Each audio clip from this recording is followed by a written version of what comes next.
Recording ले लेता हूँ।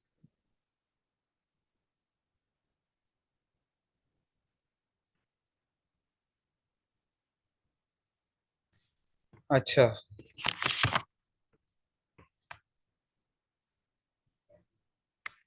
सबसे पहले तो आप लोग ये देख लेना कि पीपीएससी और एफपीएससी, ठीक है ना, हमारा क्लास का मकसद है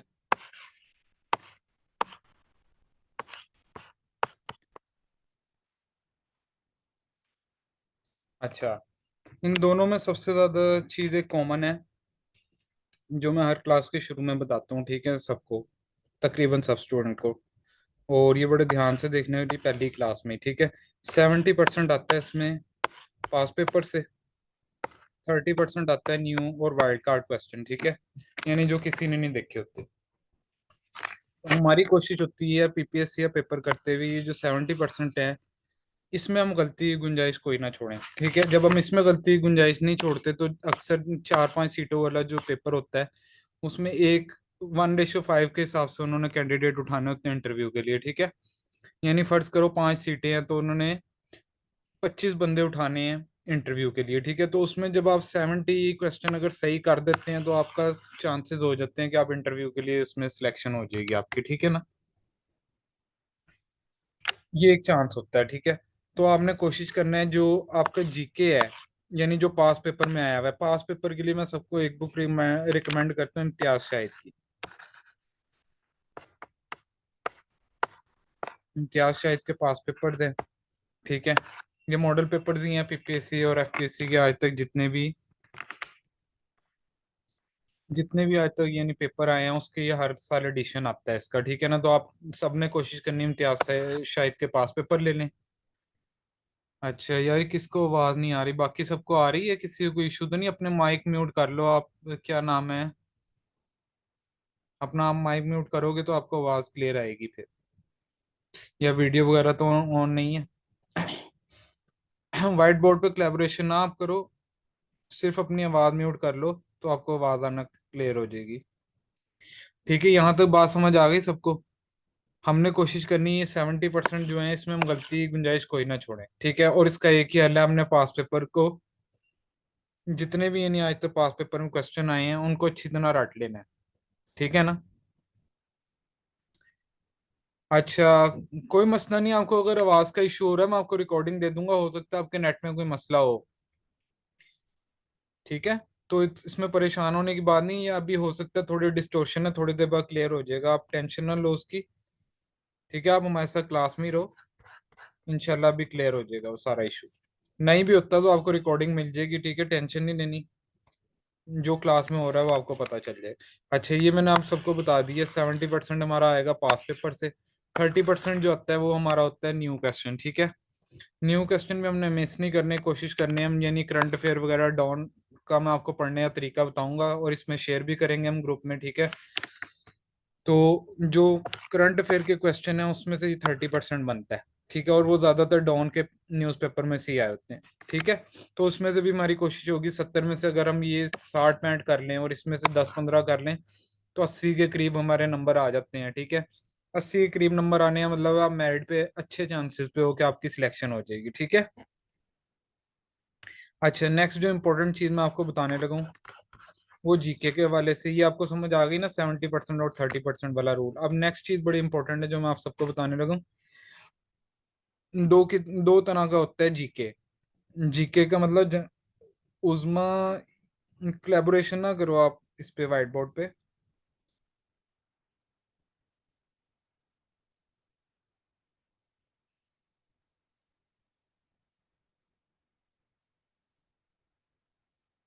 अच्छा,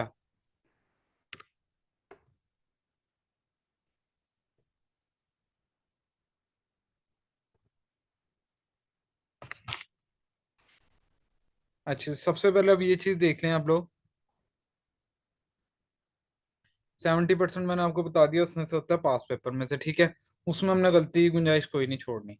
जब वो हमारे पास पेपर पीपीएससी जो उन लोगों ने आप ज्वाइन करे हैं, उन्हें मैं बता दूं, ये पास पेपर की हमने बुक रिकमेंड की है पीपीएससी की, इम्तियाज शाहिद, ठीक है। इम्तियाज शाहिद के पास पेपर्स होते हैं ये जितने भी आते हैं, ठीक है। ये आप सबने परचेज कर लेनी है। अच्छा, अब देखें जो हमारे पास 70% है जीके, उसको कवर करने का तरीका मैं आपको यहाँ शेयर कर देता हूँ। जीके दो किस्म का होता है, जीके का मतलब जनरल नॉलेज, ठीक है, ये दो किस्म की होती है। एफपीएससी के लिए भी एडवांस की है रुकैया, ठीक है। एफपीएससी के लिए भी एडवांस पब्लिशर की आते हैं इम्तियाज शाहिद की बुक, वही आपने लेनी है, ठीक है ना। अच्छा, अब जीके दो तरह की होती है, एक होती है स्टैटिक,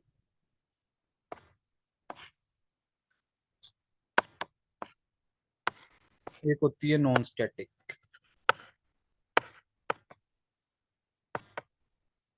ठीक है। स्टैटिक वो होती है यानी जो कभी चेंज नहीं होती।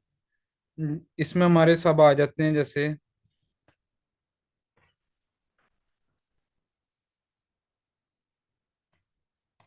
अच्छा, स्टैटिक वो है जो कभी चेंज नहीं होती, ठीक है ना।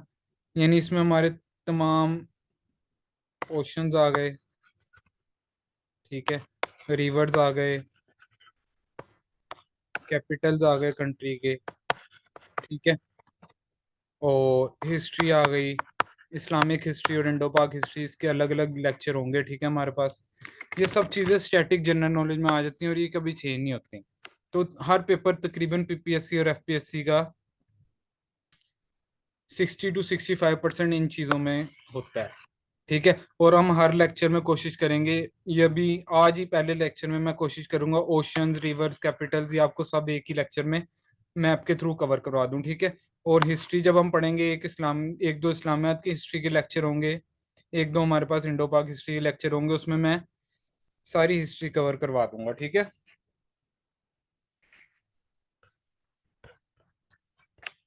उसमें मैं आपकी सारी हिस्ट्री कवर करवा दूंगा एक स्टोरी की फॉर्म में, ठीक है, वो आपको फिर तंगी नहीं होगी उसमें।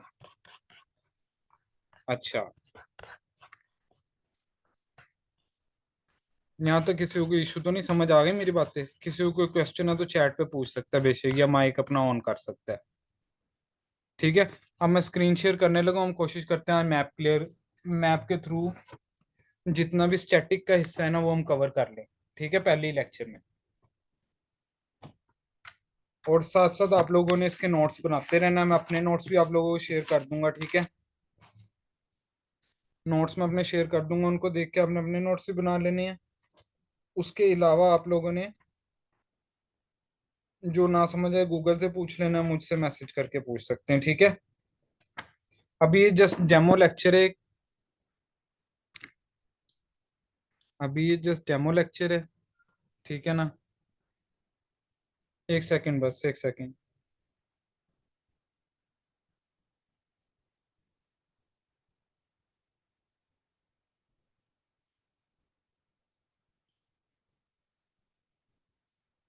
अच्छा, अभी जस्ट डेमो लेक्चर है, जो कुछ लोग क्योंकि डेमो के बाद भी ज्वाइन करते हैं, दो चार आज भी स्टूडेंट नहीं कर सके ज्वाइन, ठीक है ना। तो उनको इशू ना हो इसलिए ये चीज़ें मैं दोबारा भी रिपीट करूंगा, लेकिन आपसे सबसे रिक्वेस्ट है अपने साथ ना एक रजिस्टर और नोटबुक लेके बैठे और पेन, जो जो चीज़ें मैं नोट करवाता हूँ ना वो आप लोगों ने साथ साथ नोट कर लेनी, ठीक है। मैं स्क्रीन शेयर करने लगूँ, एक सेकंड वेट करें आप लोग, साथ साथ आप नोट करेंगे फिर वो आपको भूलेगा नहीं, ठीक है ना। मैं स्क्रीन शेयर करता हूँ, एक मिनट बस।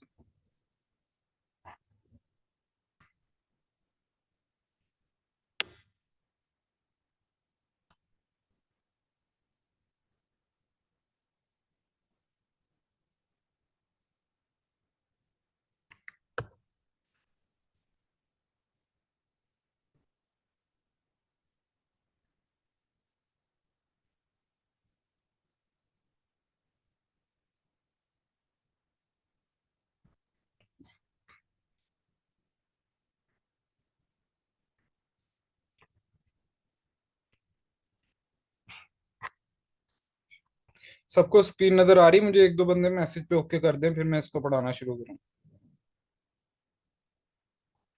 सब लोग स्क्रीन विजिबल है?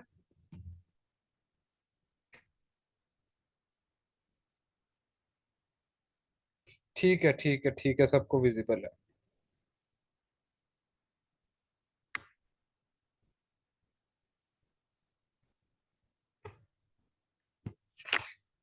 अच्छा, सबसे पहले जीके में आज हम कोशिश करेंगे कि हम जितने भी यानी मैप से रिलेटेड क्वेश्चन है ना वो हम कवर कर लें, ठीक है। हमारी कोशिश है जितने भी जीके से रिलेटेड क्वेश्चन है, यानी ओशंस जितने भी हैं, ठीक है ना, उनको याद करने का तरीका भी मैं आपको बता दूंगा। ठीक है, रिवर्स जितने हैं और कंट्रीज के कैपिटल हैं वो आज हम कोशिश करके कवर कर लेते हैं, ठीक है ना। तो जिसको जो ना समझे मुझे चैट पे भी बता सकता है और माइक पे भी बता सकता है, ठीक है। अच्छा, सबसे इम्पोर्टेंट क्वेश्चन आपने देख लेना है। एक तो आप सबको पता है जमीन गोल है, ठीक है, और ये जो मैप है हमारे पास ये चकोर है, ठीक है ना, स्क्वायर की फॉर्म में, लेकिन असल में स्क्वायर नहीं है ये, ठीक है ना।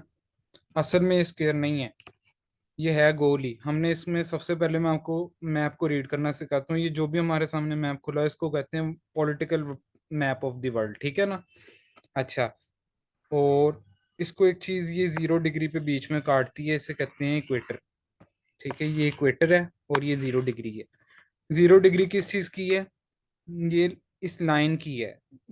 ये 360 लाइनें हैं अर्थ की जो इस तरह से इसे डिवाइड करती हैं, ठीक है। इन्हें कहते हैं लैटिट्यूड। ये आपने नोट कर लेना, ये पीपीएससी में क्वेश्चन आते हैं, एफपीएससी में भी आते हैं। ये 360 लाइंस हैं हॉरिजॉन्टल जो इसे डिवाइड करती हैं, ठीक है, अर्थ को। इन्हें कहते हैं लैटिट्यूड। इसी तरह से एक बीच में यहाँ यूके से लाइन आ रही है, यूनाइटेड किंगडम से, इसको कहते हैं ग्रीनविच मीन टाइम, ठीक है ना। ये लाइन आप सबको विजिबल है, ये यूके से पास होती हुई आती है, ठीक है ना। यहाँ पे दोनों लाइन इंटरसेक्ट करती हैं और इसी तरह 360 लाइंस यहाँ पे डिवाइड करती हैं अर्थ को, ठीक है ना। ये बड़े इंपॉर्टेंट देखने वाला है, इसमें 3-4 क्वेश्चन मैं आपको कवर करवाऊंगा। इन्हें कहते हैं लॉन्गिट्यूड, जो इस तरह की लाइनें कहते हैं लॉन्गिट्यूड, ठीक है, और जो हॉरिजॉन्टल लाइनें कहते हैं लैटिट्यूड। इसे कहते हैं इक्वेटर जो बीच की लाइन है, और ये 0 डिग्री पे है, ठीक है ना। अच्छा, दूसरी इंपॉर्टेंट चीज आप लोगों ने देखनी है, एक सेकंड बस वेट करें।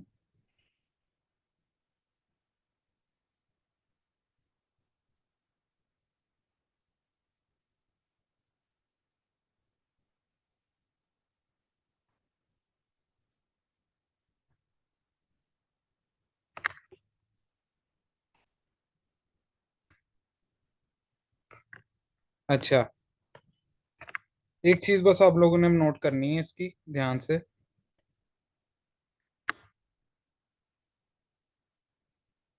ये भी बड़ा इंपॉर्टेंट क्वेश्चन है जो मैं आप लोगों को बताने लगूं।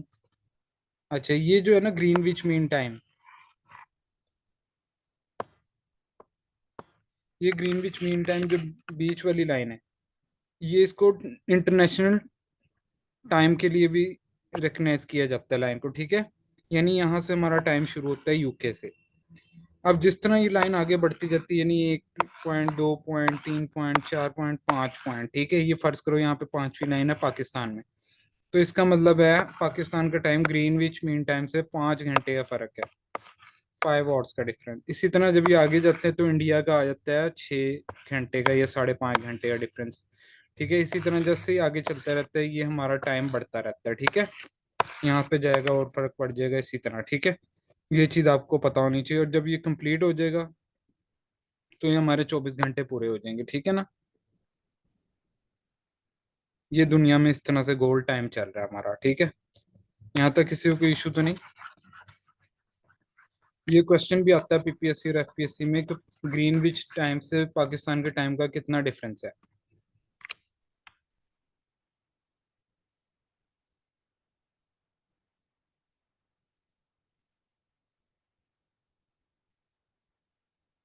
अच्छा, ये चीजें समझ आ गई सबको? किसी को कोई इशू है तो मुझे बता दे।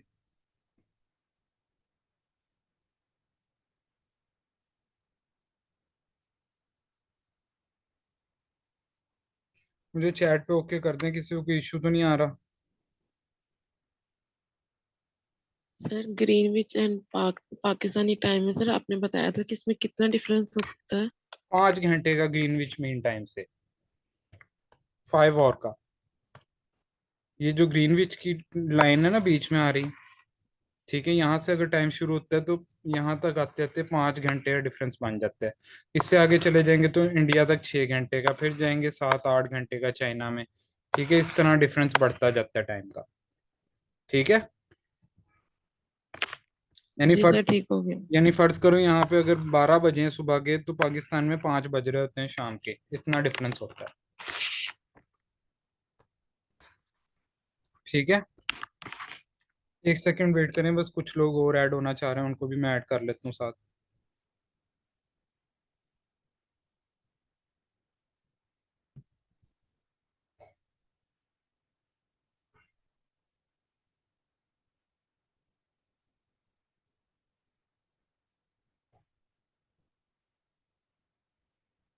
एक सेकंड बस।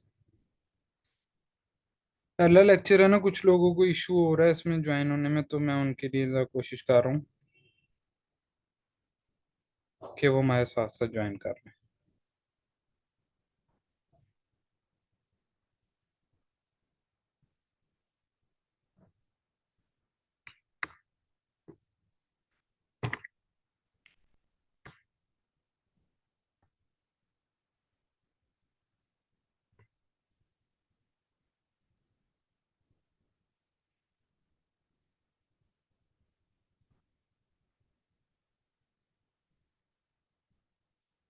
ठीक है, मैं आपकी स्क्रीन विजिबल है सबको?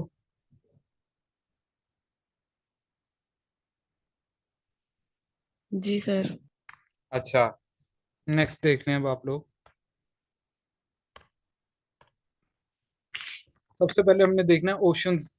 ठीक है, सबसे पहले हमने देखना ओशंस, सबसे बड़े से लेके सबसे छोटे तक। ये मैं आपको एक मेथड बता रहा हूँ, ये आपने याद कर लेना है इसी तरह से। ठीक है, इसी तरह से आप लोगों ने इसे याद कर लेना मेथड को, और ये आपको हमेशा काम आएगा। PAISA, ये ओशंस की आपकी तरतीब आ गई। ठीक है, अब इसको देखें, सबसे बड़ा आपका आ गया पैसिफिक ओशन।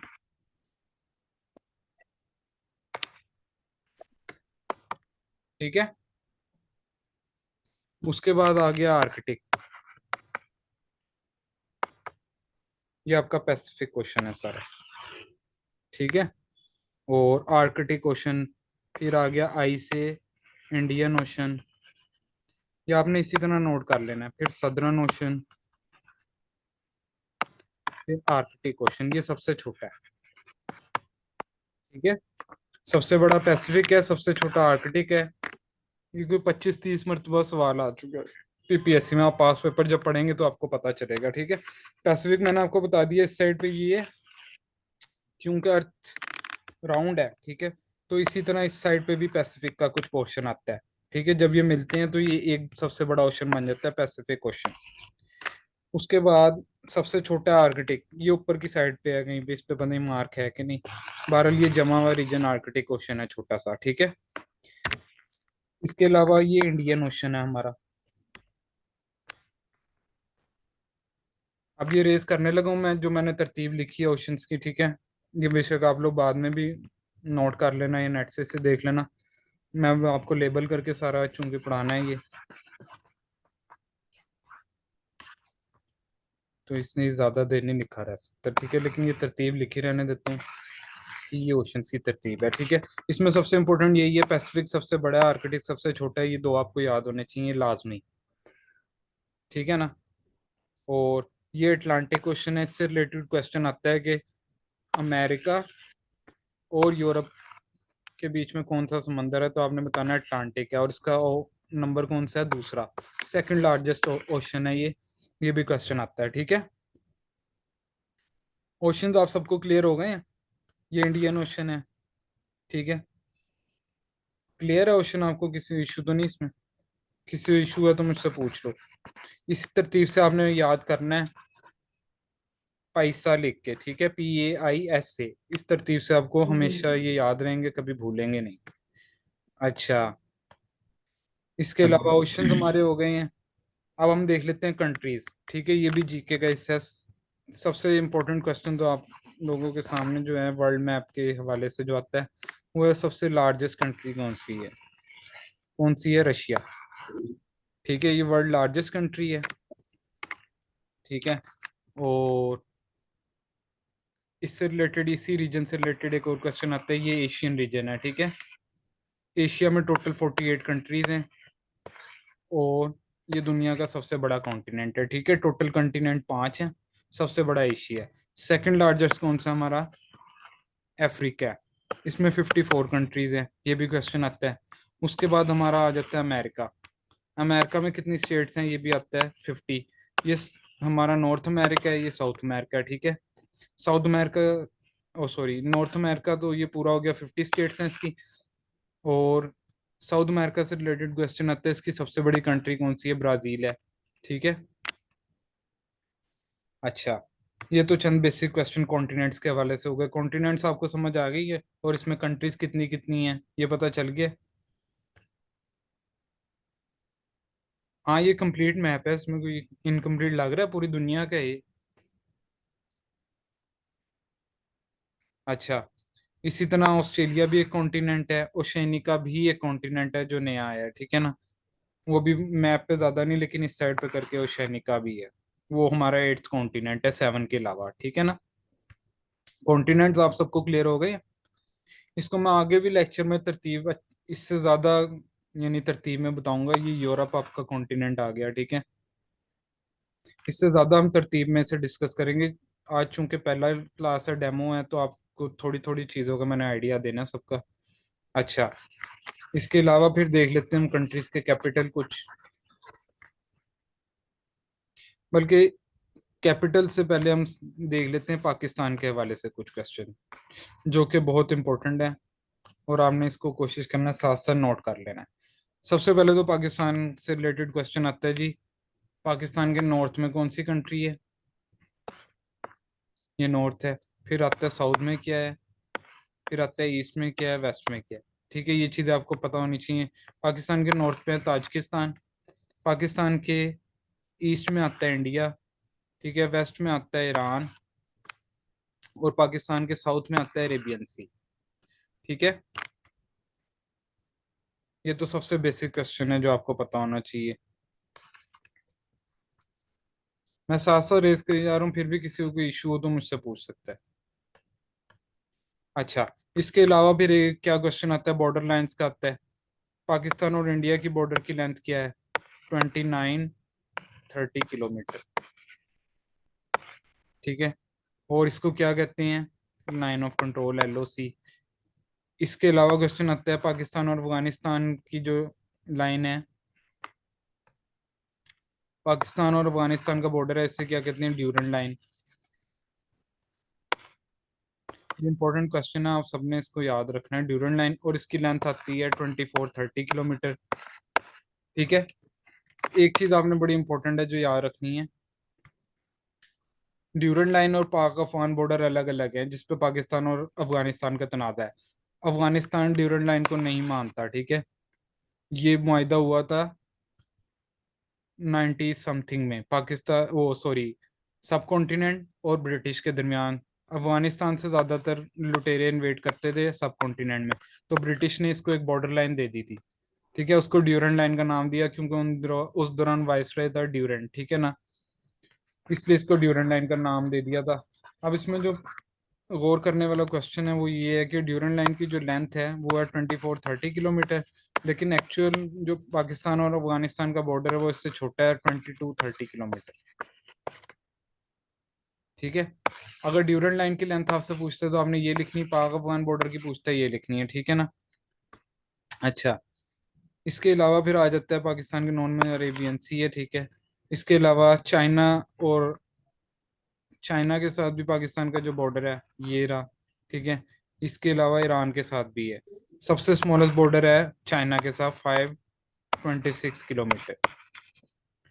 ईरान के साथ जो पाकिस्तान का बॉर्डर है उसकी लेंथ है 926 किलोमीटर, ठीक है। ये बेसिक क्वेश्चन है, आपको पता होने चाहिए ये।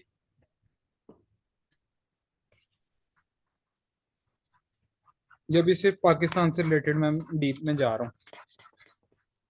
अच्छा, इसके अलावा आपसे पाकिस्तान की जो चीज़ पूछेगा वो ये हो सकती है जी, इंडस रिवर कहाँ से ओरिजिनेट होता है? इंडस रिवर यहाँ से ओरिजिनेट होता है तिब्बत से, तिब्बत चाइना, ठीक है।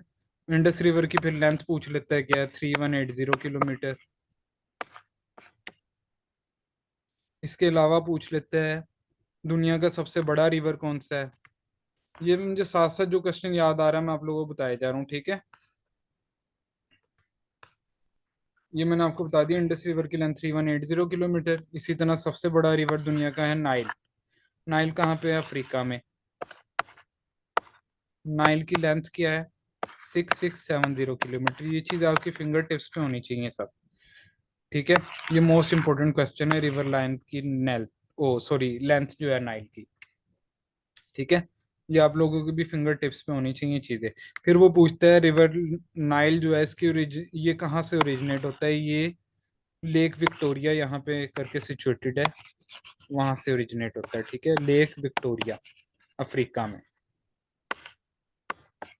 इसके अलावा क्वेश्चन आता है अफ्रीकन कॉन्टिनेंट से कि एक रिवर है, कौन सा रिवर है जो इक्वेटर, इसको दो हिस्सों में डिवाइड, दो मरतबा इंटरसेक्ट करता है इक्वेटर को? ये कोंगो रिवर है, दुनिया का तीसरा बड़ा रिवर है एक तो। ठीक है, और ये इक्वेटर को दो मरतबा इंटरसेक्ट करता है, ये इक्वेटर की लाइन है, इक्वेटर को दो मरतबा इंटरसेक्ट करता है, और ये अफ्रीका में है। ठीक है, ये चीज आपको पता होनी चाहिए।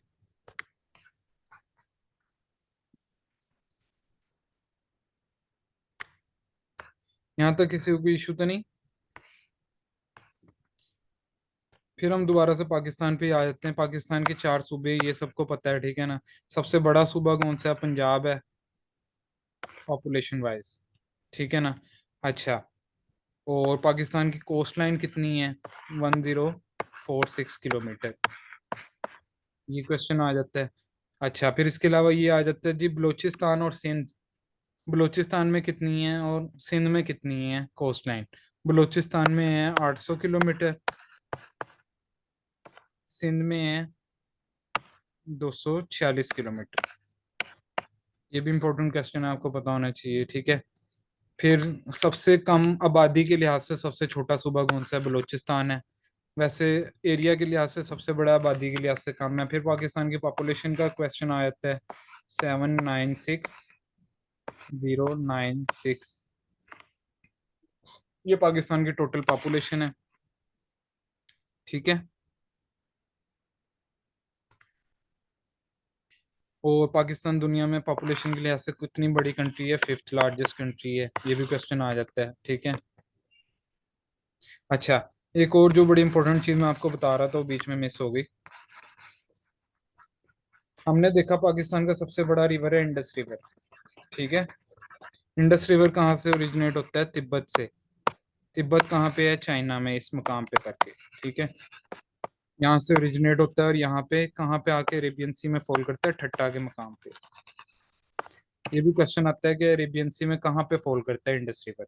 अच्छा, इंडस रिवर की अब एक और चीज पढ़ने वाली है कि इसकी 6 ट्रिब्यूटरीज हैं, 3 पाकिस्तान के हिस्से में आती हैं, 3 इंडिया के हिस्से में आती हैं। ठीक है, अब पाकिस्तान के हिस्से में जो आती है उन्हें याद करने का तरीका है ICJ, यानी इंडस, चिनाब, झेलम पाकिस्तान को मिले। 1991 में मुआहिदा हुआ था इंडस वाटर ट्रीटी। ये आप सबने माशतुल्यूम की किताब में पढ़ा होगा। 1991 में इंडस वाटर ट्रीटी हुआ था। ठीक है, ये किसने कराया था? वर्ल्ड बैंक ने कराया था। ये भी क्वेश्चन आता है। अच्छा, इसके तहत 3 ट्रिब्यूटरीज पाकिस्तान को मिल गई थी, उनको याद करने का तरीका ICJ। ठीक है, और 3 मिली थी इंडिया को, सतलुज, ब्यास और रावी। ये 3 रिवर इंडिया के पास हैं, ये 3 रिवर पाकिस्तान के पास हैं। ठीक है, ये भी क्वेश्चन आता है। ये भी मैंने आपको बता दिया। इंडस रिवर की लेंथ क्या है? 3180 किलोमीटर। और ये कहाँ फॉल करता है? ठट्टा के मुकाम पे फॉल करता है, अरेबियन सी में। ठीक है, ये सब क्वेश्चन पाकिस्तान के मैप के थ्रू मैंने आपको समझा दिए हैं। किसी को कोई इशू तो नहीं इसमें? मैप को हम और इससे ज्यादा डिस्कस करेंगे आगे, लेकिन आज डेमो लेक्चर है, इसको थोड़ी थोड़ी हम चीजों को टच कर रहे हैं अभी। किसी को इस मैप से रिलेटेड क्वेश्चन इसमें, जितना अभी तक मैंने पढ़ाया है? हम बाकी कॉन्टिनेंट्स को भी इसी तरह डिस्कस करेंगे। अभी सिर्फ हमने कोशिश की है कि ओशंस, रिवर्स और पाकिस्तान से मुतल्लिक जितनी ज्योग्राफी है उसको ध्यान से देखें। यहाँ तक किसी को कोई क्वेश्चन तो नहीं? आगे चलें फिर। 2 मिनट का मैं टाइम सर दे रहा हूँ, आप लोग देखें, किसी को कोई क्वेश्चन है तो मुझसे पूछ सकता है। मैं इतनी देर में दूसरे नोट्स अपलोड कर देता हूँ। बेशक माइक ऑन कर लें अपना, बेशक मुझसे चैट पे पूछ लें।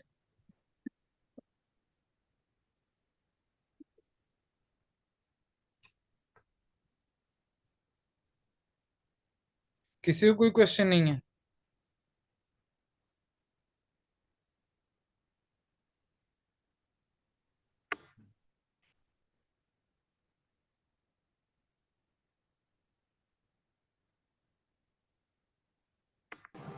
एक मिनट मैं दूसरी स्क्रीन अपलोड कर रहा हूँ।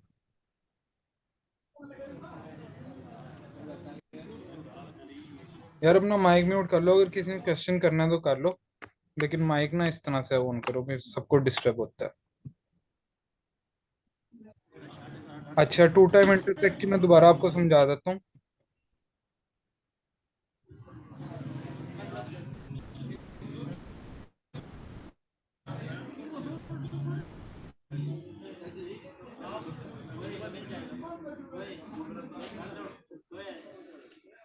यार माइक अपना म्यूट कर लो, मैं आपको ये टू टाइम इंटरसेक्ट की समझा दूँ।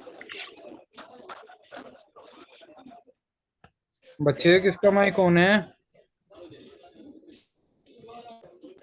यार मेरा सारा टाइम जाया होता है, फिर मैं इस तरह माइक देखूं किसी का। अनवर साहब अपना माइक आप ऑफ कर लें, एक सेकंड होल्ड करें जरा, मुझे कॉल आ रही है। अस्सलाम वालेकुम। हेलो। यार मैं क्लास में थोड़ी देर तक करता हूँ, थोड़ी देर तक करता हूँ।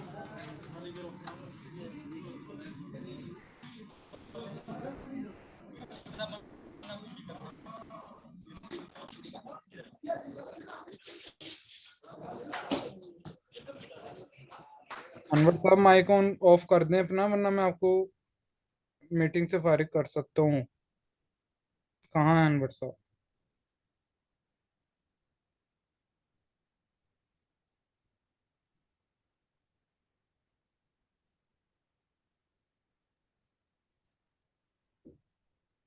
अनवर अपना माइक ऑफ कर लो यार, मैं आपको मीटिंग से वरना रिमूव कर दूंगा, अच्छा नहीं लगता इस तरह।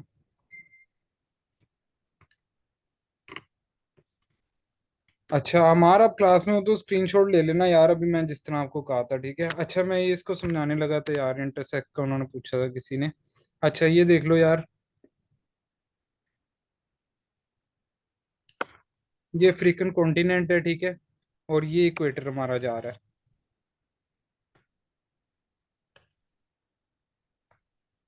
ये हमारा इक्वेटर जा रहा है, ठीक है।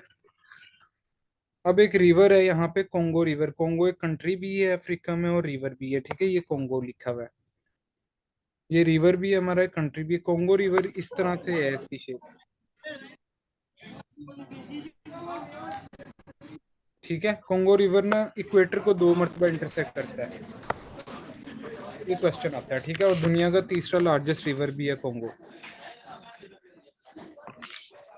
यार सिर्फ आपकी, यार ये क्या नाम है, मैक्स, आपकी सिर्फ इशू आ रहा है वॉइस में, शायद आपका इंटरनेट प्रॉब्लम ना हो, उस वजह से भी इशू हो सकता है, ठीक है। तो आप कोशिश करें, नहीं तो आप लेक्चर रिकॉर्डेड ले लेना, कोई अगर इशू हो तो उसमें रिजॉल्व हो जाएगा। कोंगो रिवर की समझ आ गई है जिसने पूछा था?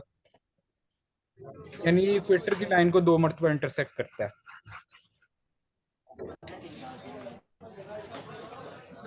यार मैं आपको मीटिंग से फिर हटाने लगूं, जिसका भी माइक ऑन है ना।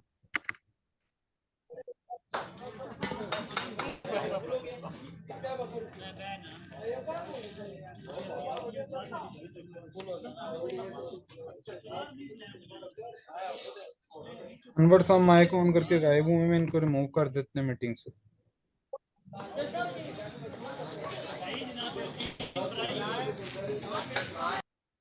चलो ठीक है, इनको रिमूव कर दिया मीटिंग से। अब ना कोई अपना माइक ऑन करे, आपकी मेहरबानी। अगर किसी ने पूछना है तो बेशक पहले हैंड रेस करो या मुझे वॉइस नोट करो। अच्छा, मैं एक मिनट स्क्रीन शेयर करने लगूँ, फिर उसको देख लेते हैं।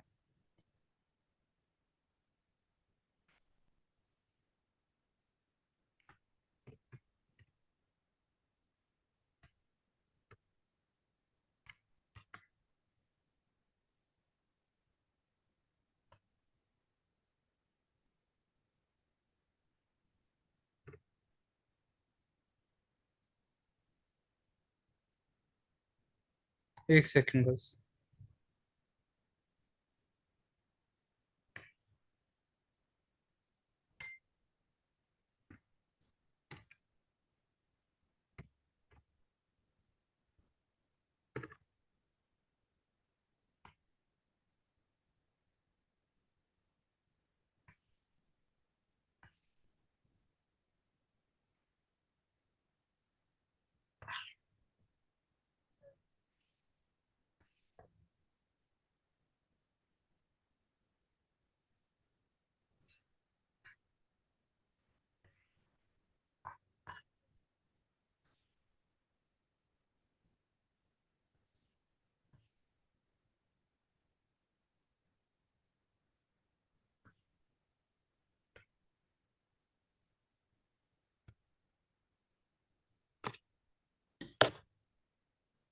अच्छा, मैं स्क्रीन दोबारा शेयर कर रहा हूँ।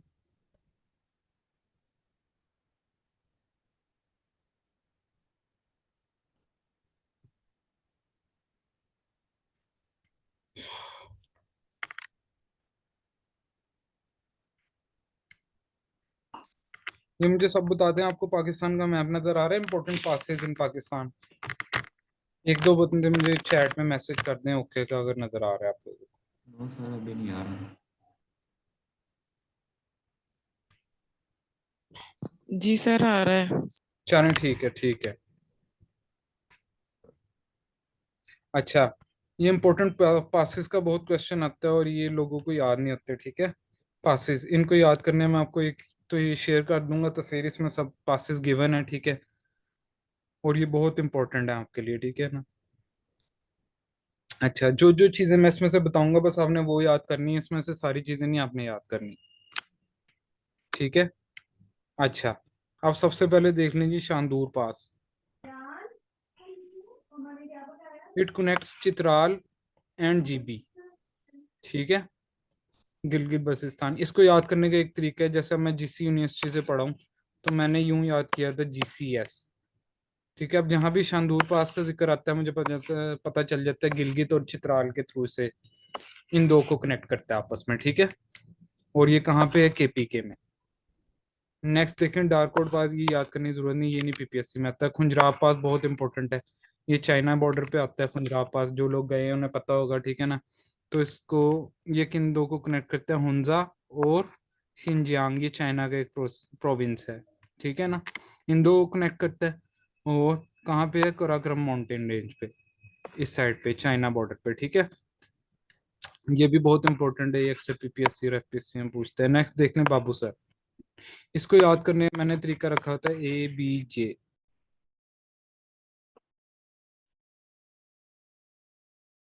ठीक है। ABG, ये एबटाबाद और गिलगित को आपस में कनेक्ट करता है, ठीक है ना। एबटाबाद और गिलगित को बाबूसर पास कनेक्ट करता है, ठीक है, हिमालय रेंज पे। नेक्स्ट देख लें गोमल पास, ये डेरा इस्माइल खान और अफगानिस्तान में गजनी का जो सिटी है उन्हें कनेक्ट करता है गोमल पास, ठीक है। ये भी इंपॉर्टेंट पास है, ये पीपीएससी में। खोजक पास, अब ये मैंने याद किया था, एक मेरा दोस्त था अब्दुल्ला चीमा, ठीक है। तो अब्दुल्ला और चमन को ये कनेक्ट करता है आपस में, अब्दुल्ला और चमन, इन दो को याद रखने का तरीका है, यानी मैंने इस तरह याद रखा था, अब्दुल्ला चीमा खोजी। जहां भी अब खोजक पास आएगा आपको इस तरह से याद आ जाएगा, ठीक है। दो चीजें आपने याद रखनी कोई भी, ये हर बंदे का अपना तरीका है याद रखने का, आप भी इस तरह से यार, लेकिन ये पासेस को याद करने का तरीका मैं आपको बता रहा हूँ, और ये वाली तस्वीर में शेयर भी कर दूंगा, ठीक है। ये सब आप लोगों के पास एक तस्वीर के फॉर्म में चले जाएंगे, जहां भी क्वेश्चन आएगा आप लोगों के पास तस्वीर मौजूद होगी, इसके थ्रू आप याद कर सकते हैं, ठीक है। फिर बोलान पास है, बोलान रिवर और बोलान पास, ठीक है। ये कोयटा में है, कोयटा कहाँ है, बलोचिस्तान में, ठीक है। अच्छा, सिब्बी और कोयटा को आपस में कनेक्ट करता है, इसका ये क्वेश्चन नहीं आता, ये आता है कि ये किस सूबे में है बलोचिस्तान और किस शहर में है, कोयटा में, ठीक है। ये दो चीजें आपने याद करनी बुलान पास से रिलेटेड। नेक्स्ट देखने पीवर पास, ये नहीं आता। खैबर पास बड़ा इंपॉर्टेंट है, ये पीपीएससी में काफी मरतबा आया हुआ है, ठीक है ना। और ये कहाँ पे है, केपीके में, ये इससे रिलेटेड क्वेश्चन आता है। नेक्स्ट देख लें लुआरी पास, ये चित्राल और डीर को आपस में कनेक्ट करता है, ये बहुत इंपॉर्टेंट क्वेश्चन है, ठीक है। अब तकरीबन मैंने आपको सब पासेस याद करने का तरीका बता दिया, हर बंदे का अपना तरीका होता है, इसको आप जिस तरह से भी चाहें, बस आपने रट्टा मारना है। ये क्वेश्चन आपकी फिंगर टिप्स पे होने चाहिए कि कौन सा पास किस जगह पे सिचुएट करता है और किस चीज को कनेक्ट करता है आपस में, ठीक है। जब आपको ये चीजें रट्टा लग गई उसके बाद पासेस याद करना आपके लिए मुश्किल नहीं होगा, ठीक है। वर्ल्ड मैप के साथ मैंने आपको पाकिस्तान पाकिस्तान की, क्योंकि जीके सबसे इंपॉर्टेंट है इसलिए मैं पाकिस्तान पे ज्यादा जोर देता हूँ, क्योंकि सबसे पहले तो हमें इंटरव्यू के लिए भी पाकिस्तान से रिलेटेड चीजें आनी चाहिए, और इसके अलावा आप रिटन टेस्ट में भी आपको पाकिस्तान का जोग्राफिया ज़्यादा अच्छी तरह से आना चाहिए,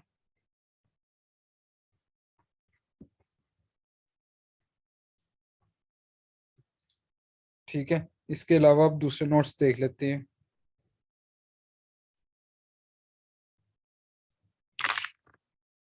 अच्छा, एक चीज मैं आप लोगों को बता दूं, आजकल पीपीएससी में जो खास तौर पे सवाल आ रहे हैं, कंप्यूटर नोट्स की स्क्रीन आप सबको विजिबल है? मुझे जरा काइंडली इंश्योर कर दें आप लोग।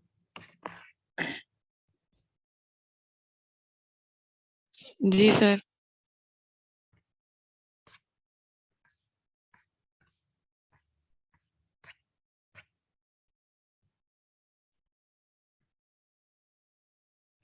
कंप्यूटर, अच्छा मैंने ना ये जितने भी पीपीएससी और एफपीएससी में क्वेश्चन आए थे पास पेपर में आए ना, उन सबको एक नोट्स की फॉर्म में बना लिया, ठीक है, अपनी रिटर्न फॉर्म में। आप लोगों ने भी इसी तरह करना है, जैसे हमने ज्योग्राफी पढ़ी है तो उसको एक रजिस्टर में अलग कॉर्नर पे लिख लेना है, ठीक है। और जैसे कंप्यूटर के एमसीक्यूज हैं उन सबको एक जगह लिख लेना है। इस्लामिक हिस्ट्री के जितने उनको एक जगह पे लिख लेना है, इंडो पाक हिस्ट्री के जितने भी उन्हें एक जगह पे लिख लेना है। फिर आपको ये होगा, इजी होगा हर चीज़ को मैनेज करना। इसके अलावा इंग्लिश के नोट्स अलग आप लोगों ने बनाने हैं, मैथ के अलग बनाने हैं, ठीक है। मैंने हर चीज़ के अलग बनाए हुए, ये मेरे हैंड रिटन नोट्स हैं, ठीक है।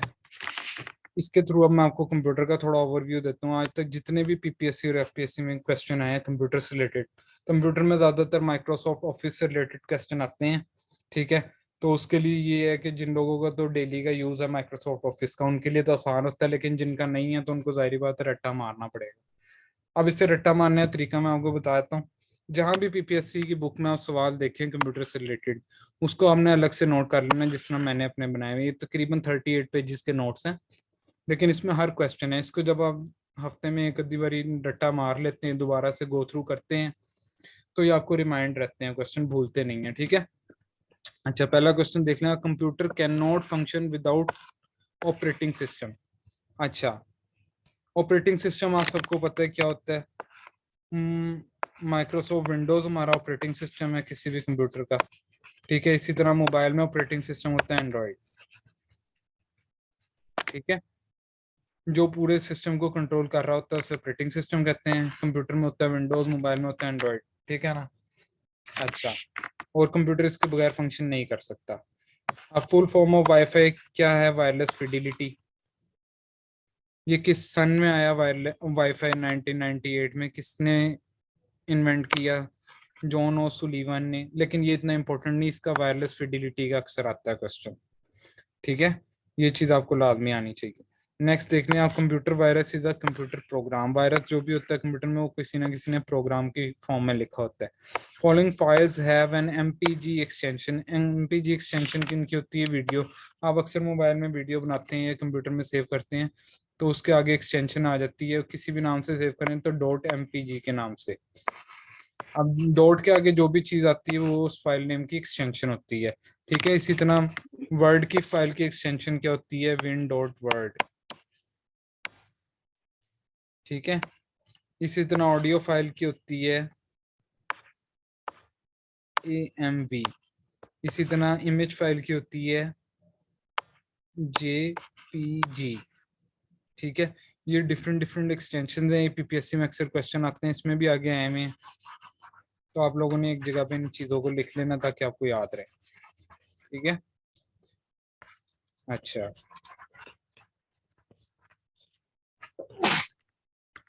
इसी तरह कंप्यूटर के हम तकरीबन हर लेक्चर में 2-2 पेजेस पढ़ते हैं नोट्स के। तो मंथ के एंड तक हमारे ये 38 to 40 पेजेस कंप्लीट हो जाते हैं, और आपके जितने भी आए थे पीपीएससी में कंप्यूटर से रिलेटेड क्वेश्चन आए वो भी कवर हो जाते हैं, ठीक है। CD is a optical disc format that is use to hold. Sound भी आती है सीडी में, होल्ड करती है, ग्राफिक भी, और प्री रिकॉर्डेड टेक्स्ट भी। यानी इसका आंसर होगा ऑल ऑफ दीज, ठीक है। ये जहां भी क्वेश्चन है इसका आंसर होगा ऑल ऑफ दीज। नेक्स्ट देखें, shortcut key to reverse last action, control Z। Undo redo key होती है कंट्रोल Z और कंट्रोल Y। ये मैंने शॉर्टकट के अलग से नोट्स बनाए हैं, वो भी मैं आपको शेयर कर दूंगा ग्रुप में, जो लोग ऐड हैं। जो नहीं है आज ज्वाइन करना चाह रहे हैं वो मुझे मैसेज कर सकते हैं ग्रुप में। ग्रुप का लिंक मैं अभी आपको शेयर कर देता हूँ यहाँ पे, ठीक है। या मुझे पर्सनल मैसेज भी कर सकते हैं, मैं आपको ग्रुप में ऐड कर लूंगा जो लोग ज्वाइन करना चाह रहे हैं, ठीक है। नेक्स्ट देख लें, A major language for www is HTML. HTML stand for Hypertext Markup Language, ठीक है। कोई भी हम वेबसाइट बनाते हैं तो वो हाइपरटेक्स्ट मार्कअप लैंग्वेज में बनती है। और www का मतलब है वर्ल्ड वाइड वेब,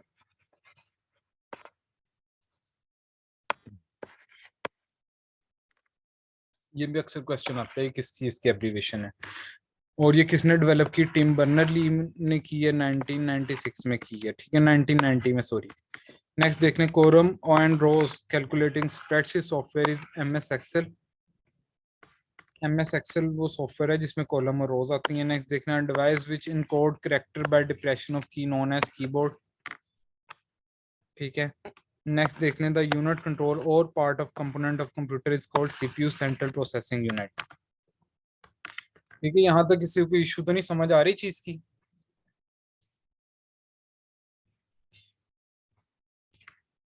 आ रही है समझ। इशू तो मुझे बता दे।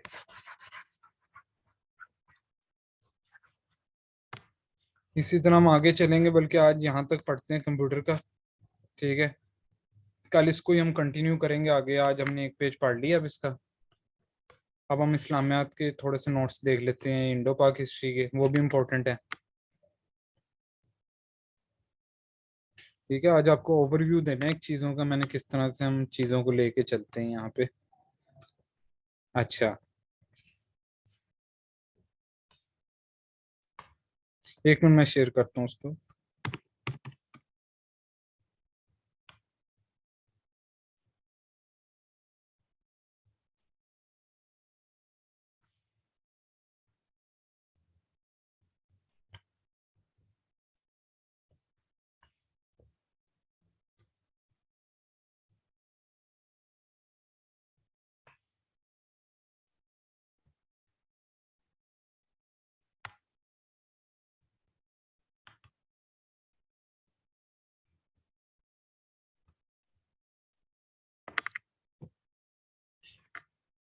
अच्छा, ये इस्लामियात के नोट्स का मैं आपको ओवरव्यू दे रहा हूँ।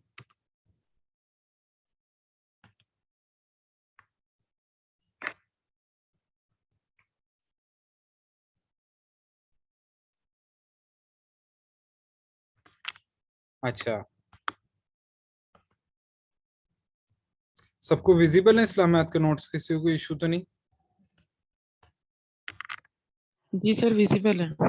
अच्छा, इस्लामिक हिस्ट्री का हमारा असूल है, हम 2 लेक्चर्स में से कवर करते हैं। आप सल्लल्लाहु अलैहि वसल्लम की पैदाइश हुई थी 571 AD में, ठीक है। और आप सल्लल्लाहु अलैहि वसल्लम की वफात हुई है 632 AD में, ठीक है। उसके बाद आते हैं 4 खुलफाए राशिदीन, उनके मैं आपको नाम बताने लगूं। वैसे तो आप सबको पता होगा, लेकिन हमारी तरतीब है।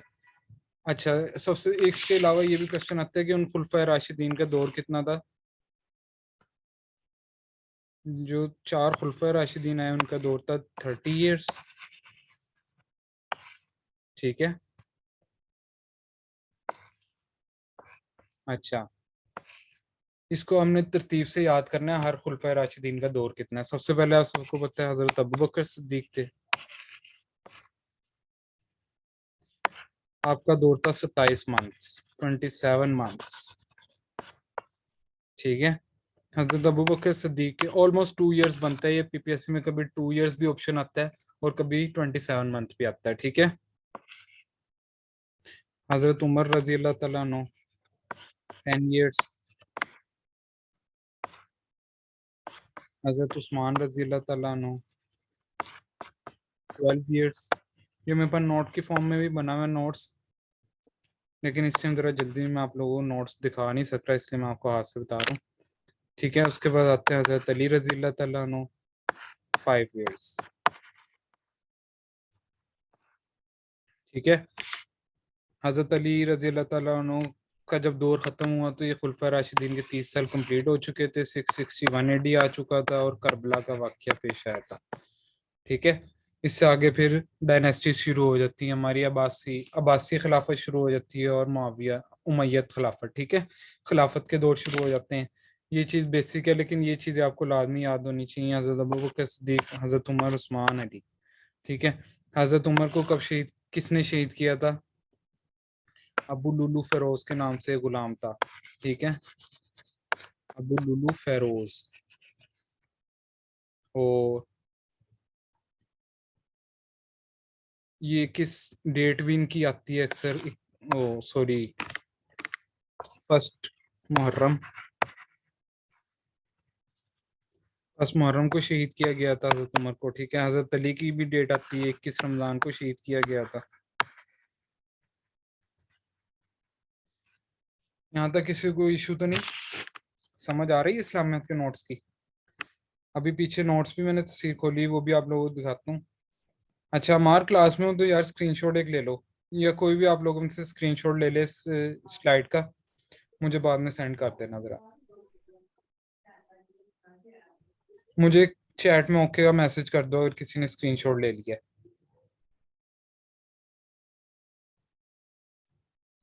हमार ले लिया आपने स्क्रीनशॉट?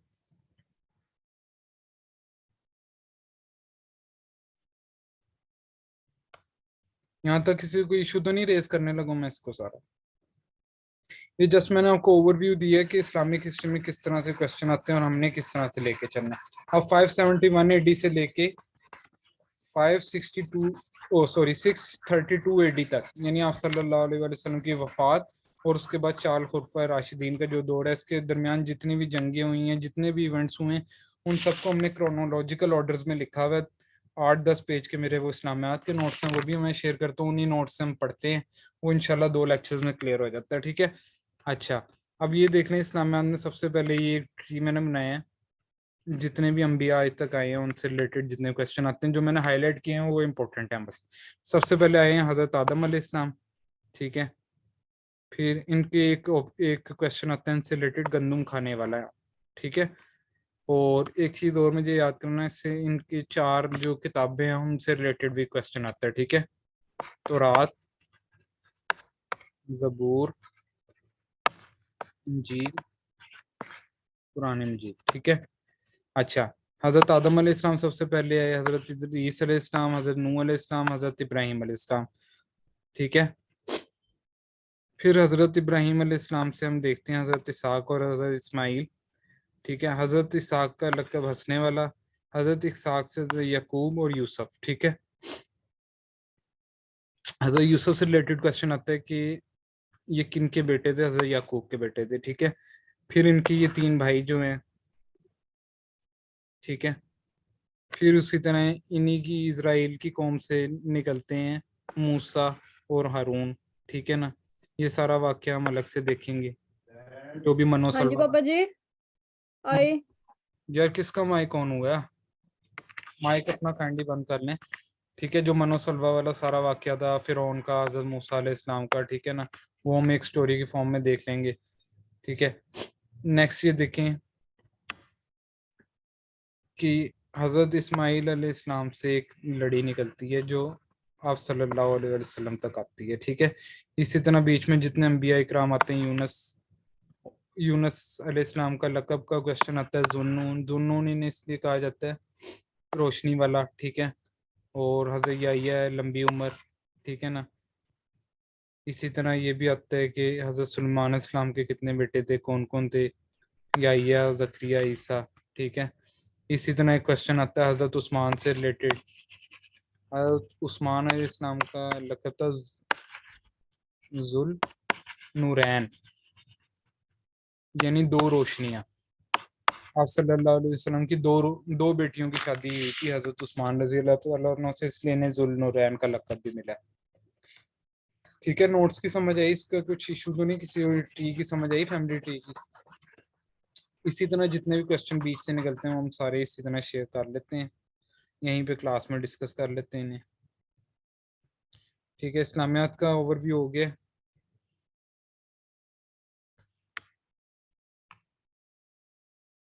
अच्छा, नेक्स्ट देख लें यार, ये करेंसीज हमारे पास जो होती हैं उन्हें याद करने का तरीका मैं आपको बता देता हूँ।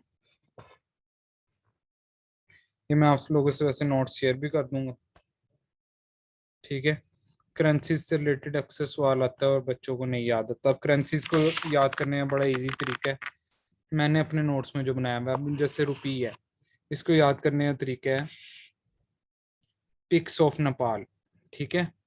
ये मैंने लिखा है पिक्स ऑफ नेपाल, लेकिन आपने इसका बस सिंपल सा है रुपी का, ये ज़्यादा मुल्कों की करेंसी नहीं है। पाकिस्तान, इंडिया, श्रीलंका और नेपाल, इन 4 के मतलब क्वेश्चन आता है रुपी, ठीक है। और ये मेन मेन कंट्रीज है, इनको आपने याद कर लेना है। पाकिस्तान, इंडिया, श्रीलंका और नेपाल, इनकी करेंसी है रुपी।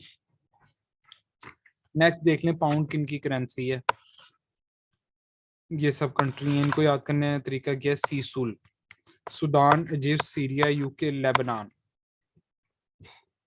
ठीक है।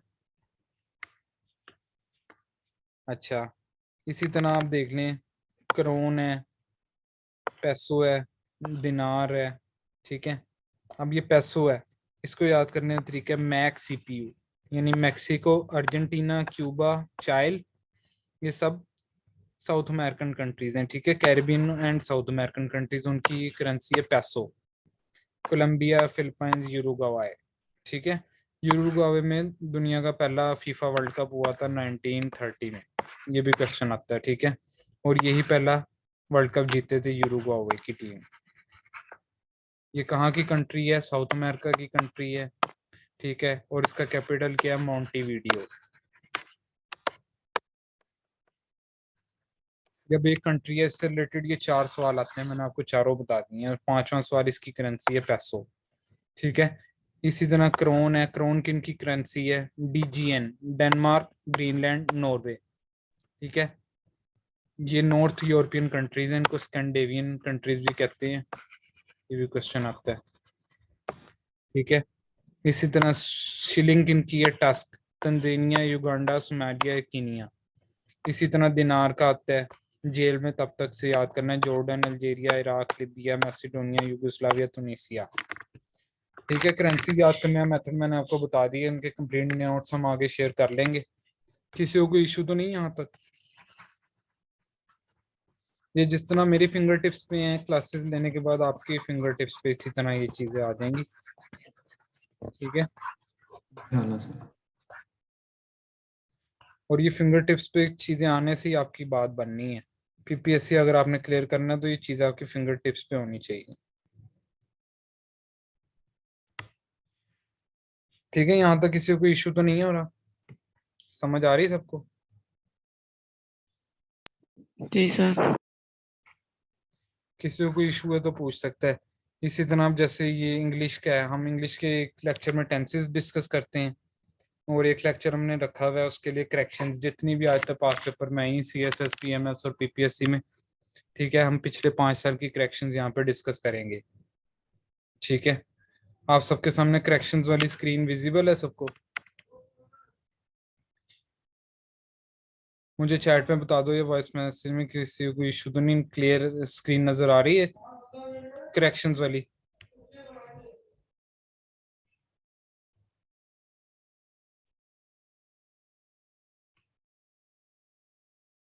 अच्छा, ठीक है, ठीक है। अच्छा, करेक्शंस सबसे पहले तो इसलिए इम्पोर्टेंट है कि ये आपको कहीं भी नेट पे नहीं मिलेंगी। कोई भी इंग्लिश का सेंटेंस आपको इंटरनेट पे करेक्ट होके नहीं मिलता। ठीक है। ये इसके लिए आपको ग्रामर के रूल्स स्टडी करने पड़ते हैं, फिर जाके आप करेक्शंस को हल करते हैं। सीएसएस पीएमएस के जिसने पेपर दिए हैं उन्हें पता होता है कि कितनी बारीकी में जाके इंग्लिश के रूल्स पढ़ने पड़ते हैं। लेकिन मेरी कोशिश है कि आपको वो रूल्स ना पढ़ने पड़े, मैं आपको करेक्शन ही 5 साल के पिछले करा दूं अपने लेक्चर्स में, तो आपको बड़ी इजीली इन रूल्स की समझ आ जाएगी और इंग्लिश लिखने में भी आसानी हो जाएगी। ठीक है। सबसे पहले तो आप एक जुमले का बेसिक स्ट्रक्चर आपको मैं यहाँ पे समझा देता हूँ क्या होता है। इसको हम आगे भी डिस्कस कर लेंगे अच्छी तरह से जब हम इंग्लिश का लेक्चर लेंगे। एक सेंटेंस का स्ट्रक्चर जो होता है वो बहुत इंपॉर्टेंट है करेक्शन सीखने के लिए। ठीक है। सेंटेंस स्ट्रक्चर क्या होता है जी? Subject, verb, object.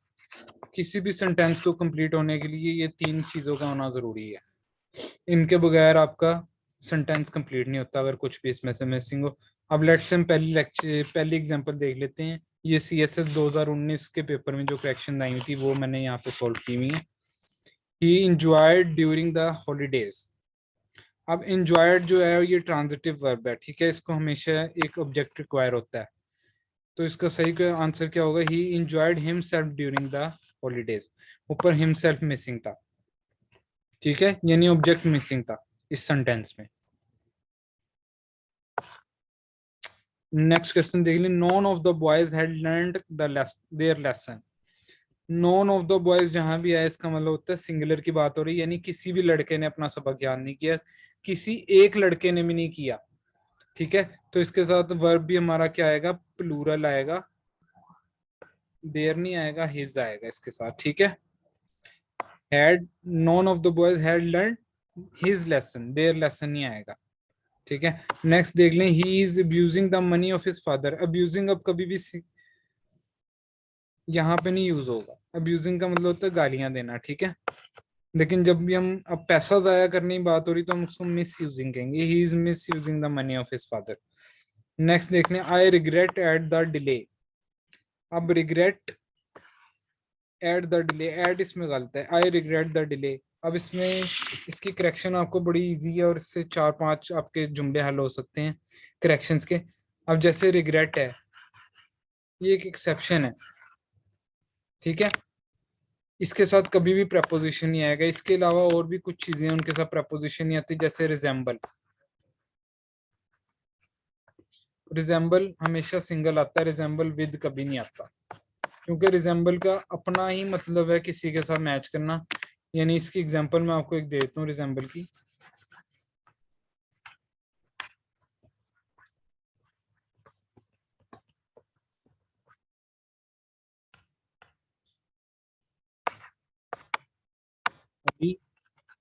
Resemble Hamza,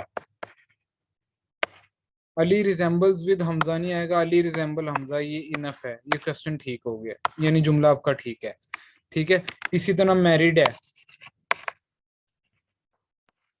इसके साथ कभी विद नहीं आता, हमेशा जैसे आएगा अली मैरिड,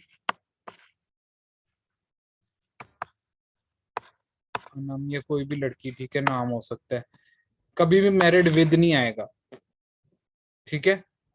क्योंकि इन ये कुछ चीजें इनके साथ regret, married, resemble, arrive, reach, ठीक है ना, अराइव, रीच, इनके साथ कोई प्रपोजिशन नहीं रिक्वायर्ड होती, ठीक है। कभी भी ये नहीं लिखना कि he reached at the bus station, नहीं, he reached the bus station, he reached bus station. जब वो पहुंच गया तो इसका मतलब है किसी जगह ही पहुंचा है ना बस स्टेशन पे, एड लिखना इसके साथ जरूरी नहीं है, ही रीच द बस स्टेशन, ठीक है। क्या आपको समझ आ गई? कुछ चीजों के साथ ये प्रपोजिशन नहीं होता, इसी तरह रिग्रेट के साथ भी प्रपोजिशन नहीं लगेगा। इसको मजीद भी डिस्कस कर लेंगे डिटेल में जब हम ग्रामर के रूल्स वगैरह देखेंगे।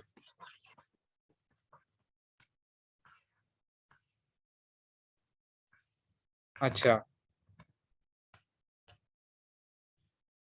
नेक्स्ट देख लें, पीपीएससी में क्वेश्चन आया हुआ, आई एम इंटेंट, आगे डैश है, ऑफ विनिंग या to winning. I am intent to win, ठीक है। और अगर हमने ऑफ विनिंग लिखना है तो उसके लिए क्वेश्चन थोड़ा चेंज हो जाता है, इन सेंटेंस का structure, I have an intention of winning, अब ये सही है। अच्छा, इसी तरह एक वर्ड है लेस्ट, इसको अक्सर हम करेक्शन में यूज करने के लिए क्वेश्चन आता है, इसको करेक्शन में यूज करने का तरीका है lest subject should first form of verb, ठीक है। अब इसकी एग्जांपल देख रहे हैं, run lest you should miss your train, भागो इससे पहले कि तुम अपनी ट्रेन मिस कर दो। Walk properly lest you should fall, complete your homework lest your teacher should scold you, ठीक है। अब इसमें हर सेंटेंस में आप देख लें लेस्ट के साथ सब्जेक्ट आ रहा है, शुड आ रहा है और फर्स्ट फॉर्म ऑफ वर्ब आ रही है, ठीक है। लेस्ट वाले जुमले जितने भी होंगे उन्हें इसी तरतीब में हमने लिखना है। अच्छा, नेक्स्ट देख लें, I could not help but laugh, नहीं, I could not help laughing, इसमें बट नहीं आएगा। क्यों नहीं आएगा? हेल्प के साथ हमेशा जीरान यूज होता है, जीरान किन्हें कहते हैं? जिनके एंड में आईएनजी आता है, ठीक है। I could not help laughing, ये सही क्वेश्चन हो इसका, यानी आंसर है I could not help laughing. Next देखें, I always have and always shall be your friend, अब इसका करेक्ट सेंटेंस है I always have been and will be your friend, ठीक है। यानी परफेक्ट टेंस को शो कर रहा है recently completed action, I always have been, मैं हमेशा से तुम्हारा दोस्त हूँ, यानी दोस्ती पुरानी चली आ रही है। शेल का मतलब हो जाना था कच्ची पक्की दोस्ती है, नहीं, उसने कहा मैं हमेशा से तुम्हारा फ्रेंड हूँ और हमेशा रहूंगा, इसलिए हमने शेल की जगह विल यूज की है, ठीक है, जहां शक की गुंजाइश हो वहां शैल यूज करते हैं, अदरवाइज विल यूज करते हैं।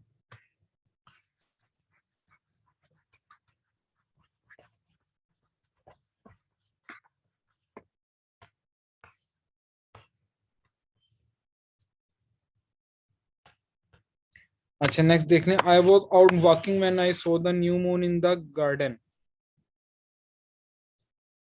अब ये देख लें, इसमें डिस्प्लेसमेंट हुई हुई है जुमले की। I was walking out in the garden when I saw the new moon.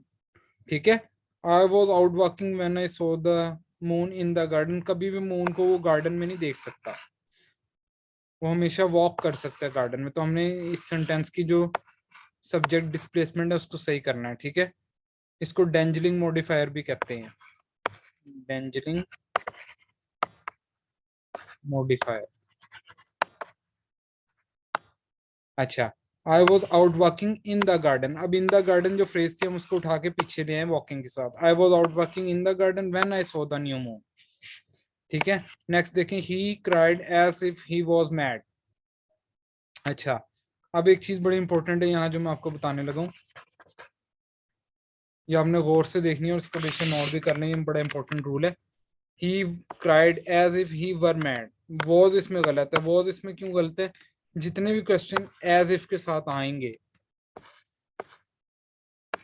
As if, उसके साथ हमेशा वर लगेगा या कोई भी थर्ड फॉर्म ऑफ वर। ठीक है, लेट्स से एक और एग्जांपल दे देते हैं, he behaves as if he were king, he were the king. अब इसमें वॉज नहीं आएगा, वर आया है। ठीक है, क्योंकि एज इफ यूज हुआ। एज इफ जितने जुमलों में यूज होगा उसके आगे हम वर लगाएंगे। ठीक है, इसी तरह एक जुमला है, काश मैं अमीर होता। अब जितने भी पार्टिसिपेंट इस टाइम क्लास में हैं उसमें से आप मुझे चैट में इसका आंसर दें, काश मैं अमीर होता। इसका क्या आंसर होगा? ट्रांसलेट करें इसको इंग्लिश में, काश मैं अमीर होता। गलत अमार, गलत है आपका। इसके अलावा अमार के अलावा कोई इसका आंसर देना चाहिए। अमार स्क्रीनशॉट ले लेना यार, किसी को भी नहीं आता इसका, काश मैं अमीर होता।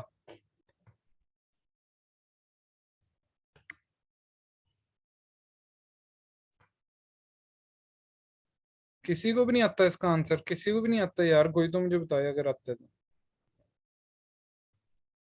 नहीं आता तब भी नो लिख के रिप्लाई कर दो ताकि मैं इसका आंसर लिखूं फिर।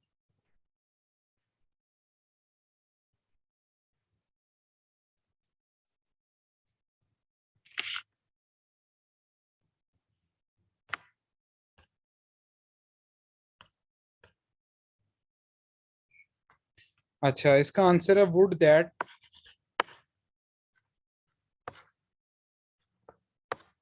आई वर रिच। ठीक है, आई विश नहीं आएगा काश के लिए, हमेशा यहाँ पे वुड दैट आएगा, और जहां भी वुड दैट आएगा, एज इफ आएगा, एज दो आएगा, इसके साथ हमेशा वर लगेगा। इसको सेंटेंस को बताने का मकसद था, वुड दैट के साथ हमने क्या लगाया है? वर लगाया है। ठीक है, इसी तरह अब एक चीज आपने नोट कर लेनी, would that, as if, as though, ये तीनों चीजें जहां भी आएंगी जिस सेंटेंस में भी, इसके साथ हमेशा या तो वर लगेगा या तो कोई भी थर्ड फॉर्म ऑफ वर। ठीक है, जैसे यहाँ पे था, he cried as if he were mad. ठीक है, समझ आ गई? किसी को इशू तो नहीं? इसको आगे हम डिटेल में डिस्कस करेंगे, फिर इनकी एग्जांपल्स भी हम देखेंगे कि क्यों इनके साथ वर आता है और थर्ड फॉर्म ऑफ वर आती है। किसी को इशू तो नहीं है? तो मुझे बता दे अगर किसी को इशू है तो। No sir.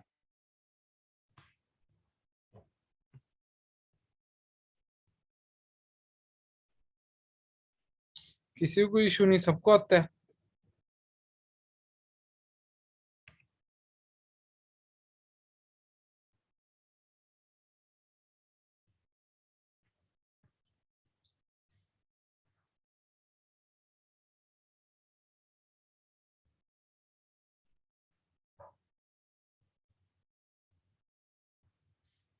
या किसी को इशू है तो बता दो, फिर हम नेक्स्ट आगे देखें क्या करना है। यहाँ तक सबको समझ आई है?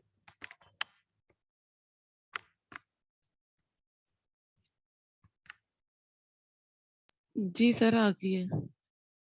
अच्छा, ये एक ओवरव्यू था आप लोगों को लेक्चर का, ठीक है ना। हमने किस तरह से आगे क्लासेस प्रोसीड करनी है। हमारे तकरीबन 25 से 30 लेक्चर होंगे, ठीक है। उसमें हम सारी चीजें इसी तरह हर लेक्चर में ये अलग अलग नोट्स डिस्कस करेंगे। अभी मैंने आप लोगों को पाक स्टडी वगैरह के नोट नहीं दिखाए, हिस्ट्री के नोट नहीं, इंडो पाक हिस्ट्री के। इंडो पाक हिस्ट्री के हमारे पास नोट्स हैं, वो शुरू होती है 19, एक सेकंड में व्हाइट बोर्ड ऑन करता हूँ।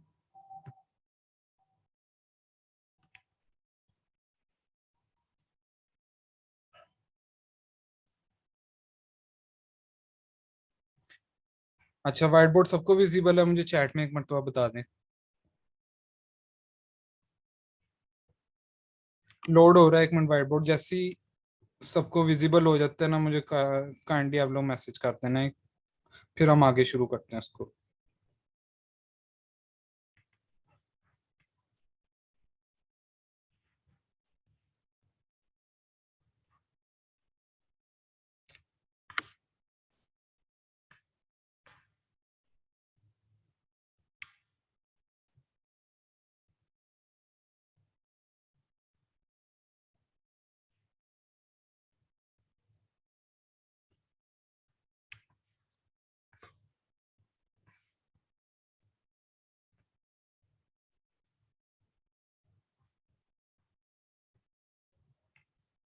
व्हाइट बोर्ड सबको विजिबल हुआ है? अगर नहीं भी हुआ तो काइंडली मुझे बताएं आप लोग। अब देखो, अब विजिबल हो गया होगा हमारा।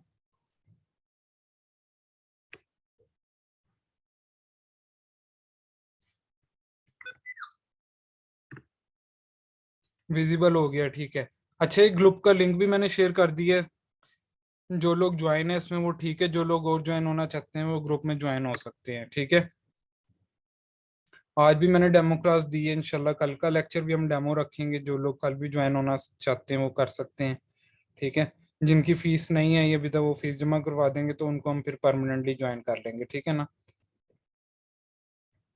अच्छा, ये लिंक मैंने शेयर कर दिया, जो लोग ज्वाइन करना चाहते हैं इस लिंक के थ्रू ग्रुप में ऐड हो सकते हैं। अच्छा, हिस्ट्री का मैं आप लोगों को बता रहा था किस तरह से हमने पढ़ना है हिस्ट्री।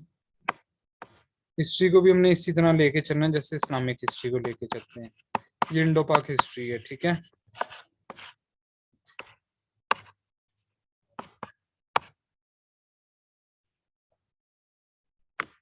अच्छा, इंडो पाक हिस्ट्री दो चीजों में डिवाइड होती है।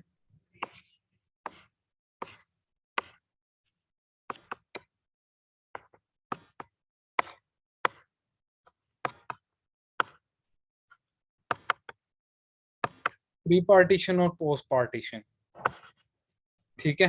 प्री पार्टीशन कहाँ से शुरू होती है? इसमें तो वैसे तो हम डायनेस्टीज भी डिस्कस करते हैं, ठीक है। डायनेस्टीज हमारी शुरू होती हैं 1206 से, यानी कुतुबुद्दीन ऐबक जब आया था वो ममलूक डायनेस्टी से, ठीक है। इसके अक्सर क्वेश्चन आता है पीपीएससी में। डायनेस्टीज का मेरे पास पूरा चार्ट बना हुआ है, ठीक है। ममलूक डायनेस्टी से कुतुबुद्दीन ऐबक आया था 1206 में। 1206 से लेके 1857 जंग आजादी, यहाँ तक एक दौर होता है, ठीक है। जंग आजादी से लेके 1947 तक एक नया दौर है, ठीक है।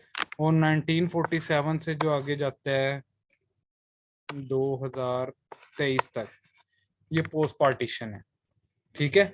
प्री पार्टीशन में ये तीन चीजें आ गई आपकी। पोस्ट पार्टीशन में जितना भी 1947 के बाद, यानी जो प्राइम मिनिस्टर्स आए हैं, जो सदर आए हैं, जितनी भी पार्लियामेंट्स हमारी बनी हैं, ठीक है, उन सबको हम डिस्कस करेंगे। अच्छा, पहले प्री पार्टीशन आप थोड़ी सी देख लें। हमारे एक स्क्रीनशॉट ले लो यार इसका।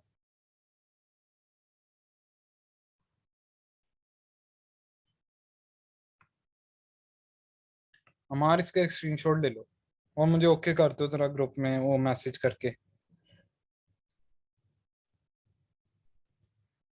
यार आपको व्हाइट बोर्ड नहीं नजर आ रहा हमार?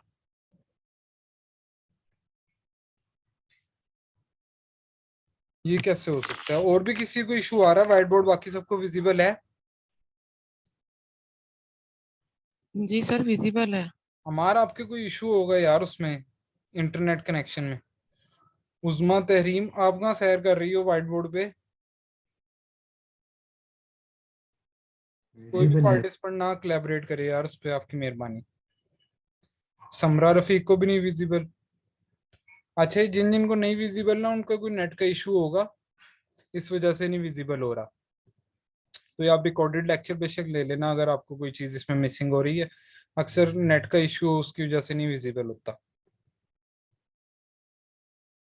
समरा रफीक के अलावा भी किसी को विजिबल नहीं है?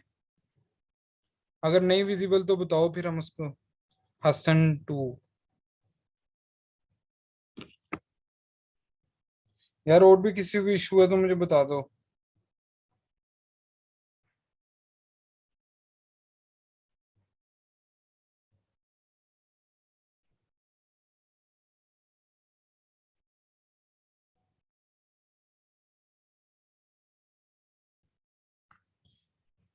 अली को विजिबल है, ठीक है।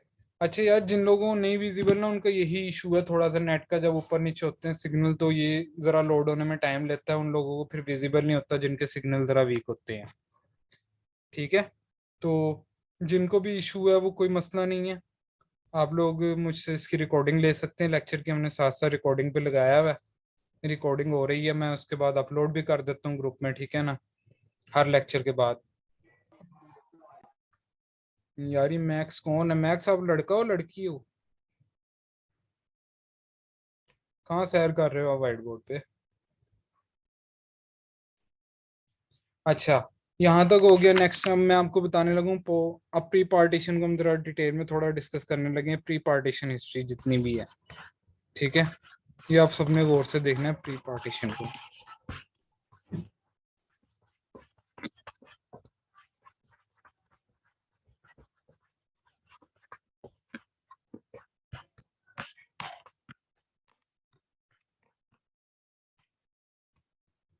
अच्छा,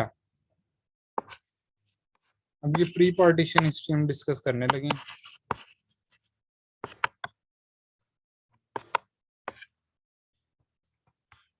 सबसे पहले तो मैंने आपको बताया 1206 से आती है Mamluk dynasty, slave dynasty, Qutbuddin Aibak. ठीक है, ममलूक डायनेस्टी को स्लेव डायनेस्टी भी कहते हैं। फिर ये डायनेस्टीज चलती हैं 1526 तक, जब इब्राहिम लोदी को, लोदी डायनेस्टी का जो किंग था इब्राहिम लोदी, उसको शिकस्त देता है बाबर 1526 में। यहाँ से शुरू हो जाती है मुगल डायनेस्टी। ठीक है, मुगल्स आ जाते हैं 1526 से, मुगल आते हैं, उसके बाद ये रहते हैं 1857 तक, यानी बहादुर शाह जफर तक।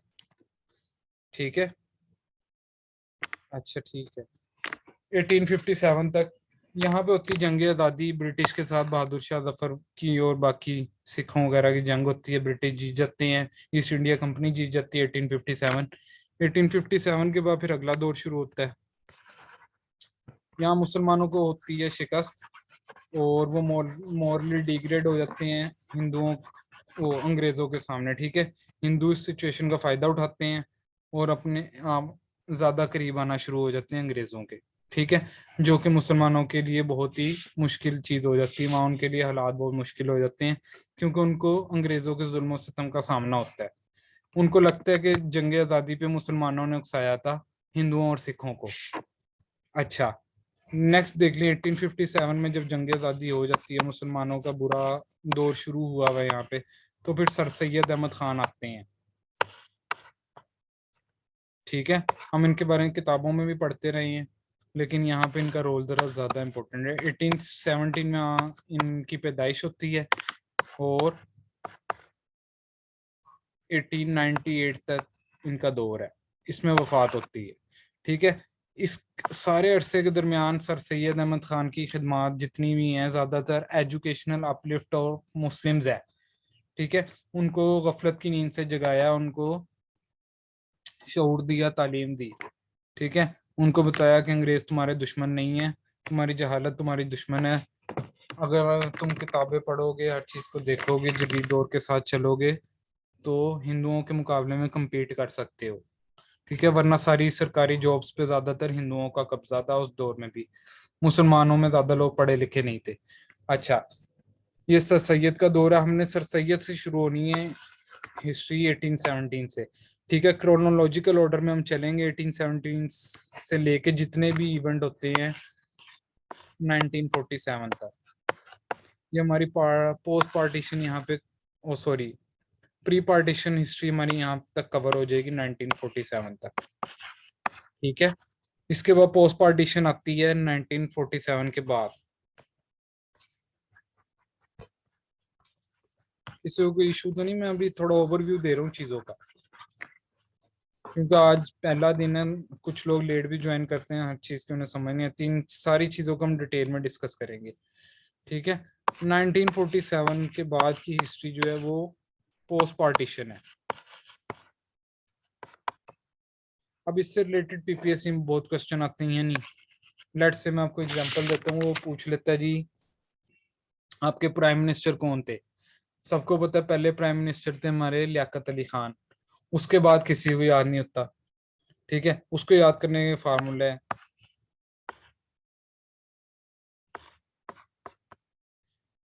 ये केबीसी तो आपको पता है कौन बनेगा करोड़पति, ये गेम शो होता था अमिताभ बच्चन का, एफ। ये हमारे प्राइम मिनिस्टर्स हैं जिनको याद करना है। सबको पता है पहले प्राइम मिनिस्टर 1947 में लियाकत अली खान थे, ठीक है। इनका तो सबको पता है। सेकंड हमने याद करना शुरू करना है ख्वाजा निजामुद्दीन, मोहम्मद अली बोगरा, चौधरी मोहम्मद अली, फरोज खान नून, ठीक है। ये से याद करने का तरीका है। अब केबीसी एफ के जरिए आप याद करेंगे तो आप इनको कभी भूलेंगे नहीं, ठीक है। वो अक्सर पूछ लेता है थर्ड प्राइम मिनिस्टर कौन था, वहां पे बच्चे कंफ्यूज हो जाते हैं। तो आपको जब ये याद होगा सी, तो सी से चौधरी मोहम्मद अली खान। वो पूछ लेता है फोर्थ प्राइम मिनिस्टर कौन था, फिरोज खान नून, ठीक है। ये हालांकि हम बचपन से पढ़ते हैं हिस्ट्री, लेकिन हमें याद नहीं होती। इसको याद करने के लिए तरीका है, इसका फार्मूला ही आपको याद करना पड़ेगा। हिस्ट्री कभी याद नहीं होती, और जब आप इसको पढ़ते रहेंगे तो ये चीज आपके फिंगर टिप्स पे आ जाएंगी, ठीक है। ये पूछ लिया। फिर वो अक्सर पूछता है पहले हमारे प्रेसिडेंट कौन थे। सबको पता है पहला प्रेसिडेंट कायदे आजम थे, ठीक है। पहले तो कायदे आजम थे।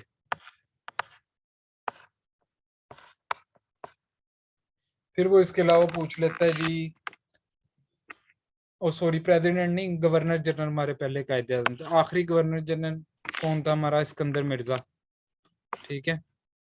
लास्ट गवर्नर जनरल, ये भी क्वेश्चन आता है, सिकंदर मिर्जा।